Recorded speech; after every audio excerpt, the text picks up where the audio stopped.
Bienvenue sur Tout un sport. Record du monde, Michael Phelps qui est en train d'écrire l'histoire. Vous l'avez fait les garçons. Vous êtes des géants. C'est la dernière mêlée. Allez, on touche. La libération est là. L'équipe de France est championne du monde. Et l'équipe de France championne olympique. Tommy Reiner. Oui, champion. Bonjour à toutes et bonjour à tous. Bienvenue dans le podcast Tout un sport. Cette semaine, c'est un épisode très spécial que je vous propose. Tout d'abord par son invité. Avoir la chance d'être reçu à France Télévisions par Nelson Montfort, quel honneur. Et c'est aussi un épisode spécial par sa durée, puisqu'il sera bien plus court que d'habitude. Nos agendas ont réussi à se croiser, alors j'ai fait le choix de parler avec Nelson Montfort de son livre Mémoires olympiques, que je vous recommande vivement, que vous soyez passionné de sport ou non. Ce livre trace l'histoire des Jeux Olympiques et l'on apprend énormément en le lisant. Allez, je vous laisse en compagnie de Nelson Montfort. Bonne écoute à vous.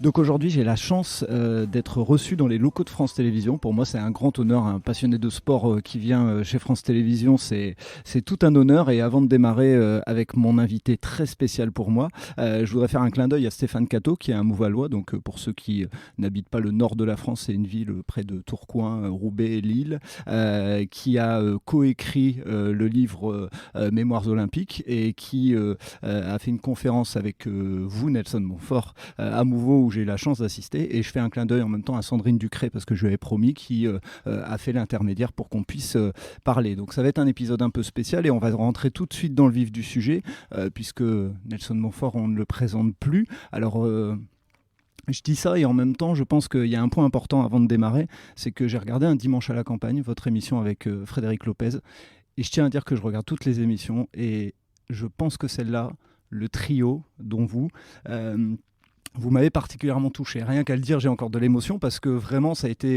et je l'ai re-regardé avant de venir faire l'interview, ça a été un moment très fort pour moi et je les regarde tous et vraiment sur cette saison-là, j'ai envie de dire, voilà. Vous m'avez vraiment touché, vous m'avez incité à encore plus lire votre livre. Et donc, c'est de votre livre dont on va parler, Mémoires olympiques. Et l'idée, ce serait de le faire sous deux prismes pour tenir notre timing et pouvoir vous libérer dans les temps. J'aurais deux grandes images qui reviennent de ce livre. Celle de Jesse Owens, l'histoire que je ne connaissais pas et que je trouve extraordinaire, et vous m'avez fait lors de la conférence, vous m'avez fait rêver, j'ai relu après derrière et je me suis replongé dedans. Et le deuxième point, ce serait vos premiers JO, ceux de Barcelone, où vous parlez de Carl Lewis, avec cette histoire qui après a un impact jusqu'à Atlanta, et je trouve, ça reflète vraiment qui vous êtes, et je vous ai vraiment découvert à travers votre livre et cette émission de Frédéric Lopez. Donc je vous laisse la parole, moi j'ai assez parlé, j'ai fait tout mon travail pour le podcast et je vous laisse la parole. Merci pour ces très gentils mots d'introduction, Florent. Bienvenue effectivement dans ces locaux qui sont effectivement le cœur du service des sports de France Télévisions. Alors là, évidemment, un lundi matin, c'est un petit peu plus calme. Si vous étiez venu hier, c'est assez curieux parce que, en fait, les locaux de cette maison sont la plupart du temps très pleins pendant la semaine et un peu moins pleins le week-end. Chez nous, c'est exactement l'inverse, puisque effectivement, l'actualité sportive bat son plein le week-end. Là, le week-end dernier, nous n'y étions pas, mais c'est comme si nous y étions à Tokyo pour les championnats du monde de patinage. Et voilà, et donc c'est pour ça que ça a été un week-end très, très, très chargé pour moi. Maintenant, pour en revenir à ce livre, effectivement, et je salue l'ami Stéphane qui va certainement nous écouter, cette idée est venue parce que je me dis qu'au fond, c'est vrai que 1992, 2020, maintenant nous sommes en 2023, mais 2022, je trouve que c'était un joli anniversaire. 30 ans, c'est un petit peu un jubilé d'une certaine manière. Et donc, voilà, je me disais qu'il était peut-être temps de mettre quelques souvenirs, non seulement des souvenirs personnels, mais des souvenirs entrés évidemment dans la mémoire collective, comme l'anecdote que vous avez racontée, qui est très belle sur Jesse Owens aux Jeux Olympiques de Berlin. Et donc justement, Jesse Owens aux Jeux Olympiques de Berlin, je vais dire tout le monde, parce qu'on va dire le plus grand nombre a cette image de Jesse Owens en train de courir face au Führer, ce qui forcément ne lui plaît pas, mais il y a cette histoire avec Karl Long. Lutz Long, oui. Lutz Long, pardon. Enfin, Karl Ludwig Long, voilà. Karl Ludwig Long dit Lutz Long. Voilà. Et au nom prédestiné pour faire des sauts en longueur. Effectivement, effectivement. Et effectivement, cette histoire moi je la connaissais pas et pourtant j'aime le sport, j'aime l'histoire du sport. Et est-ce que vous pourriez nous la raconter en quelques mots et ceux qui voudront en savoir plus forcément iront lire le livre, mais pour dire que effectivement le sport c'est bien plus que du sport et c'est ce qui fait partie du podcast. Pour moi, c'est vraiment l'une des plus belles images des jeux, enfin non seulement de ces jeux-là, c'est une évidence, mais des jeux de façon générale. En fait, il y a eu une fraternisation entre un athlète blond arien, selon les critères de l'époque, qui s'appelait donc Karl Ludwig Lang, sauteur en longueur allemand, et ce qui pouvait, aux yeux de ce régime maudit, représenter l'adversité totale, c'est-à-dire un athlète noir, un noir américain. Et donc, faisant fi de toutes ces considérations, ces deux hommes ont fraternisé de manière exemplaire à tel point que Long a même donné à Owens les mesures, enfin je ne peux pas vous le faire là, en son, mais les mesures pour sa piste d'élan, n'est-ce pas, pour sa course d'élan, qui lui ont valu en fait la médaille d'or, le record olympique et la médaille d'or avec 8,03 m de mémoire. Et donc bon, Long a quand même terminé deuxième, médaille d'argent, mais médaille d'argent devant une foule totalement acquis à sa cause, c'est pas exactement la même chose que médaille d'or. Alors je ne sais pas si Owens aurait eu ou non la médaille d'or sans les conseils de Long. En plus, bon, nous avons, comme vous avez vu, nous avons imprimé une photo où on les voit tous les deux côte à côte. Je pense qu'il y a un regard extrêmement chaleureux de la part de ces deux hommes. Et Owens, qui a survécu plus de 40 ans à Long, qui est mort donc en Italie en 1942 de mémoire, après avoir été envoyé sur le front russe, comme une sorte presque de vengeance, quoi, de punition, n'est-ce pas, est toujours resté extraordinairement fidèle au souvenir de son adversaire et de son ami. Et c'est ce que vous racontez, c'est qu'il y a vraiment cette idée de dire là on dépasse le sport et on est dans l'histoire, et c'est ce qui ressort aussi dans votre livre, c'est que au travers le sport, vous nous parlez aussi un peu, régulièrement d'histoire. Vous allez chercher les Jeux Olympiques, les premiers Jeux Olympiques de l'ère moderne, vous re-racontez un petit peu cette histoire, et aussi vous le racontez avec l'idée de ces derniers temps on a entendu parler de Pierre de Coubertin où on est un peu jugeant en disant il ne voulait pas que les femmes viennent, etc. Et vous racontez aussi un peu que juger à l'heure d'aujourd'hui une histoire d'il y a plus de 100 ans, c'est un peu trop facile, et rappeler tout l'apport qu'a pu avoir Pierre de Coubertin sur ces Jeux Olympiques modernes. Oui, parce que sans lui, je ne pense pas déjà que... Enfin, peut-être que quelqu'un d'autre aurait repris le flambeau, ça on ne peut pas savoir. Mais en tout cas, à cette époque, non. Bien sûr. Il prononce un discours historique à la Sorbonne en 1894 pour une réinstauration des Jeux modernes en 1896, patrie évidemment historique des JO, à Athènes. Alors après... effectivement, il y a des propos, mais évidemment, il faut se remettre dans le contexte de l'époque où Pierre de Coubertin n'était pas exactement un ami du sport féminin. Je n'ose même pas dire la façon dont il qualifiait les femmes. Mais encore une fois, même si vers la fin de sa vie, il avait changé, même si vers la fin de sa vie, il avait quand même accepté le fait que des femmes puissent participer, c'est sûr que ce n'était pas... ça serait ridicule de dire que c'était le grand allié, du sport féminin, certainement pas. Maintenant, les Jeux Olympiques lui doivent leur réinstauration, et aujourd'hui, il y a même un mouvement, vous le connaissez, qui souhaite que Pierre de Coubertin soit panthéonisé. Pierre de Coubertin, qui d'ailleurs a cette particularité, nous en parlons dans le livre, son corps repose au cimetière de Lausanne, qui est le siège du Comité olympique international, mais son cœur repose à Olympie. Et je trouve que c'est rien que d'en parler, c'est extraordinairement émouvant. Il y a à ma classe un seul autre exemple qui va vers ça, c'est le Frédéric Chopin, le musicien polonais qu'il est inutile de présenter, dont le corps repose au cimetière du Père-Lachaise ici à Paris, mais dont le cœur repose dans une urne dans la cathédrale de Varsovie. Donc voilà, c'est pas si courant, hein. Je n'ai pas tellement d'autres exemples en tête. Donc voilà, moi si un jour Pierre de Coubertin a été panthéonisé, puisque c'est du mot qu'il s'agit, je serai son premier avocat pour sa introduction. Et je pense que à l'orée des Jeux de Paris 24, ou juste avant, juste après, c'est une chance de se produire. Si ce n'est le corps, du moins ce qu'on appelle le cénotaphe. Ouais, je suis d'accord avec vous. Et donc pour enchaîner, moi j'ai vraiment découvert... je vous connais depuis des années, j'ai grandi avec vous dans le sport et j'avais votre voix, mais je ne connaissais pas tout votre parcours. Et ce que j'ai trouvé dans le livre extraordinaire, c'est ce qui symbolise en fait ce que vous êtes et en le lisant, on comprend mieux la façon dont vous faites les interviews, la façon dont les sportifs se comportent avec vous, c'est ces JO de Barcelone, où en fait c'est vos premiers Jeux Olympiques. La manière dont vous le racontez, je le laisserai, mais vos mots sont magnifiques dans le livre et on sent l'émotion qui était la vôtre quand vous avez fait ces Jeux Olympiques. Mais moi, c'est surtout, alors déjà, vous avez partagé, mais cette histoire avec Carl Lewis, parce que c'est assez impressionnant, vos premiers Jeux Olympiques, et Carl Lewis, quelque part, il se passe quelque chose avec vous. Oui, Lewis qui était à l'époque au sommet de sa gloire. En fait, il y a deux anecdotes dont je parle. Il y a 92 Barcelone et 96 Atlanta. Alors 92 Barcelone, il était vraiment au sommet de sa gloire. Je crois que c'était à la fin de mémoire du relais 4x100 mètres gagné par les Américains comme très très souvent. Et là, il arrive effectivement et je sens qu'il y a autre chose que la course qui le motive, etc. Et il fait cette réponse magnifique. Je pense à mon père qui est là-haut dans le ciel et qui veille sur moi ce soir. Et je me souviens, parce que il venait de perdre son père quelques mois avant, et je me souviens de cette nuit étoilée, si je puis dire, à Barcelone. Et en fait, je pensais un petit peu la même chose pour moi. Oui. Et c'est vrai que c'était, je me suis dit qu'au fond, cet itinéraire professionnel, je ne savais pas qu'il allait durer encore 30 ans, mais est parti quand même sous une assez bonne étoile. Et effectivement, avec Lewis, il y a eu une sorte de talisman, de porte-bonheur, parce que 4 ans après, et là je raconte cette anecdote qui est exactement la manière dont ça s'est passé. Donc il remporte à la surprise, là il avait 30, ces dates sont assez faciles parce qu'il est né en 1960, donc 96, 36 ans, donc c'est plus un tout jeune athlète, et à 36 ans, donc il remporte le saut en longueur d'une manière quasi miraculeuse. Je vous passe les détails sur la qualification au dernier essai, enfin bref.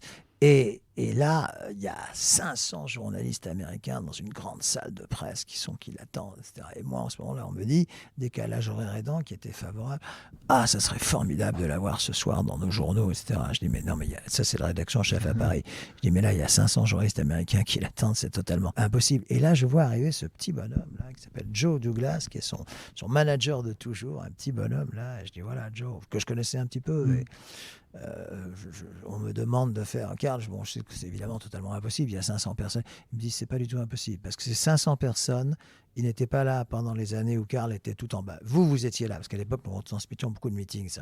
Vous étiez là. Je sais très bien que vous l'avez toujours soutenu, y compris dans ces moins bons moments. Cette interview, nous allons la faire et eux vont attendre. Et ça m'a profondément marqué parce que ça s'appelle la reconnaissance. Il n'était pas du tout obligé de le faire. Voilà. Et je dirais même que 31 ans après, ça me touche encore.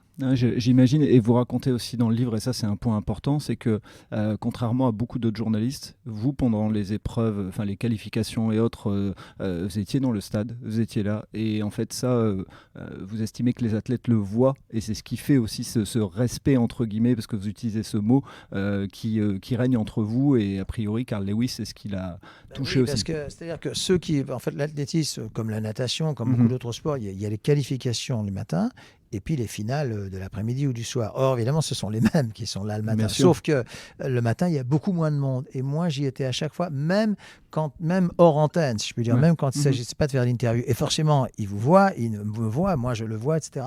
Et le soir, ils s'en souviennent. J'ajoute, et j'en parle également dans le livre, c'est que l'athlétisme en Amérique, c'est uniquement the Olympics. Le reste du temps, c'est un sport qui est vraiment délaissé par les médias américains et pas du tout par les médias européens. À partir de là, ils savent, les athlètes sont intelligents, ils savent ce qu'ils doivent aux télévisions européennes, pas seulement nous, mais Allemagne, Suisse, Italie, etc. Et donc, ils savent très bien ce qu'ils doivent. Et donc là, la même chose s'est passée avec Usain Bolt. C'est vrai que, dont je parle également, c'est vrai que j'ai eu l'occasion, la chance, parce que c'est une chance de côtoyer les deux, on va dire, j'aime pas trop faire des classements, enfin les deux plus grands athlètes de la deuxième partie du siècle. Ça c'est une évidence. Voilà, donc oui. On peut le dire. Ouais. Rentrez aussi un petit peu dans le cœur du livre, là où vous amenez aussi un peu votre vision. Moi, j'aimerais qu'on puisse partager un petit peu sur votre vision de l'olympisme, parce qu'effectivement, comme vous êtes souvent à faire des interviews et autres, vous prenez, vous échangez avec la personne, vous créez un moment, mais on n'a pas cette vision-là de vous. Et moi, j'ai trouvé dans le livre hyper intéressant d'avoir votre vision que, même si je suis fan de basket, même si je suis fan de sport collectif, je partage avec vous, suite aux différentes interviews que j'ai faites de sportifs plutôt dans l'ombre que ceux qui sont dans la lumière. Et tout au long du livre, vous l'expliquez un petit peu, ce côté peut-être erreur stratégique, mais en tout cas financiarisation des Jeux Olympiques, qui fait qu'on crée des vraies distances entre les sports et que ça gâche un petit peu cette vision-là que vous avez, vous, de l'olympisme. Oui, je vais même plus loin que comme vous l'avez vu, je trouve que certains sports n'ont tout simplement pas leur place au JO. Moi, je suis un grand admirateur du basket américain. Quand on voit les Lakers, les Bulls et autres, c'est formidable, ou les Jets ou les Nets, enfin tout ça. Mais j'estime que cette Dream Team, moi personnellement, ne m'a jamais fait rêver. Ne m'a jamais fait rêver. Ce sont des hyper professionnels qui, d'ailleurs, de mémoire, ont fait leur apparition entre guillemets, aux Jeux de Barcelone. Je crois que c'était la première fois. Oui. Voilà. Donc, avant, c'était des universitaires. Voilà. Eh bien, je trouve que c'était mieux. Oui. D'ailleurs, ça n'empêchait pas les USA de gagner 9 titres sur 10. Donc, je veux dire, c'était mieux. Je trouve que, pareil, j'adore des sports comme le tennis, le golf accompagnent ma vie. Donc, je ne vais pas dire j'adore ces sports. Mais j'adore ces sports à Wimbledon, à Roland-Garros, au Masters de golf ou autre, mais pas aux Jeux Olympiques. Ce sont des sports qui ont leur calendrier, qui ont leur raison d'être en dehors des JO. Et puis, je trouve pas normal que certains athlètes de sport, disons obscurs, prennent des selfies avec des sportifs. Ils sont tous à égalité. Oui. Ils n'ont pas à prendre des selfies avec des sportifs, pas soi-disant, en l'occurrence plus connus qu'eux. C'est là où je trouve que l'idéal olympique est totalement dévié. Idem pour le football. Je trouve que le football n'a pas grand-chose à faire aux Jeux. Vous pouvez me dire qui a gagné le dernier tournoi de football ? Vous pouvez me dire qui a gagné le dernier tournoi de tennis ou de golf ? Vous ne pouvez pas me dire. Oui. Donc ça, c'est bien la preuve. Or, vous êtes comme moi, et même moi, j'aurais du mal à vous le dire. D'ailleurs, si je peux vérifier assez vite. Bien sûr. Mais c'est bien la preuve qu'il y a quelque chose qui ne va pas. Ne serait-ce que cette question, c'est bien la preuve qu'il y a quelque chose qui cloche. Et je trouve que l'introduction de ces sports hyper professionnels avec leur propre calendrier, je trouve ne va pas. Je vous donne juste un exemple dont je parle dans le livre. Aux Jeux Olympiques de Londres, et pourtant, le tennis était à Wimbledon. Donc là, je ne peux pas dire le lieu, le site est incontestable. Mais que des joueurs signent une sorte de clause qui leur permet de dire que s'ils sont éliminés prématurément du tournoi olympique, ils peuvent aller jouer je ne sais quel tournoi en Autriche ou en Allemagne dans la deuxième. Mais ça ne va pas. Quand on est au JO, on est pour rester jusqu'à la fin, pour participer à la fête. Voilà, donc c'est cet hyper-professionnalisme. Je suis peut-être un peu d'un dernier des Mohicans en disant ça, mais ne constitue pas du tout pour moi l'idéal olympique. Ouais. Et c'est là où je me sens proche dans l'approche, c'est que quand on voit un gymnaste, comment il doit travailler pour espérer déjà être qualifié et ensuite espérer une médaille, et vous l'expliquez dans le livre, vous parlez de ces différences de revenus, parce qu'on ne peut pas se mentir là-dessus. Faire cohabiter des gens au village olympique qui ont des différences de revenus du x10, du x100 à certains moments, c'est complexe en fait, et ça touche le sport français notamment. En l'occurrence, ils ne cohabitent pas toujours au village olympique. C'est ce que vous expliquez aussi. Ben oui, parce que ces athlètes milliardaires ne vont pas aller dans un... Non, ils vont pas aller au village olympique. Ils vont aller dans des hôtels de luxe, etc. Et ça aussi, ça ne va pas. Et puis il y a une dernière chose qui ne va pas. Alors là, ça devient même incontrôlable. C'est que lorsqu'il y a les cérémonies, vous voyez tous les athlètes avec leur portable, leur selfie. Attends, je pense que de toute façon, tout ça est filmé, refilmé, refilmé. Je pense que pendant 1 heure, on peut peut-être laisser son portable au vestiaire et défiler sous les couleurs de son drapeau, je veux dire, sans avoir besoin de faire des selfies ou ce genre de choses. Ça c'est une évolution que je n'aime pas du tout. Enfin, vous le constatez autant. Je comprends. Je comprends. Et pour terminer, pour pas déborder trop sur votre timing, c'est quoi votre vision aujourd'hui du sport français ? Parce que c'est vrai que c'est pas souvent partagé, parce que souvent c'est masqué derrière certains résultats ou certains journaux ou autres, mais vous l'avez partagé dans cette conférence, et moi je trouve ça intéressant de parler de ça pour terminer, la façon dont le sport est vécu en France, puisque vous avez la chance de voyager dans le monde, et vous avez la chance aussi d'avoir des racines, je vais dire, américaines, néerlandaises, qui font que vous avez une prise de recul qui n'est pas souvent le cas quand on est né en France et qu'on voyage pas beaucoup. On ne se rend pas compte de ce qu'est la vision du sport en France. Je pense qu'il y a encore beaucoup de travail à faire, il y a beaucoup de chemin à parcourir. Je pense que la réponse est un petit peu dans la question.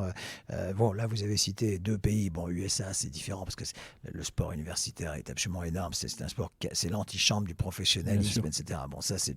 Mais vous avez cité les Pays-Bas, qui est un petit pays de 10-12 millions d'habitants qui obtiennent des résultats largement équivalents aux nôtres et voire même supérieurs dans plein de disciplines. Je pense au patinage de vitesse et autres, etc.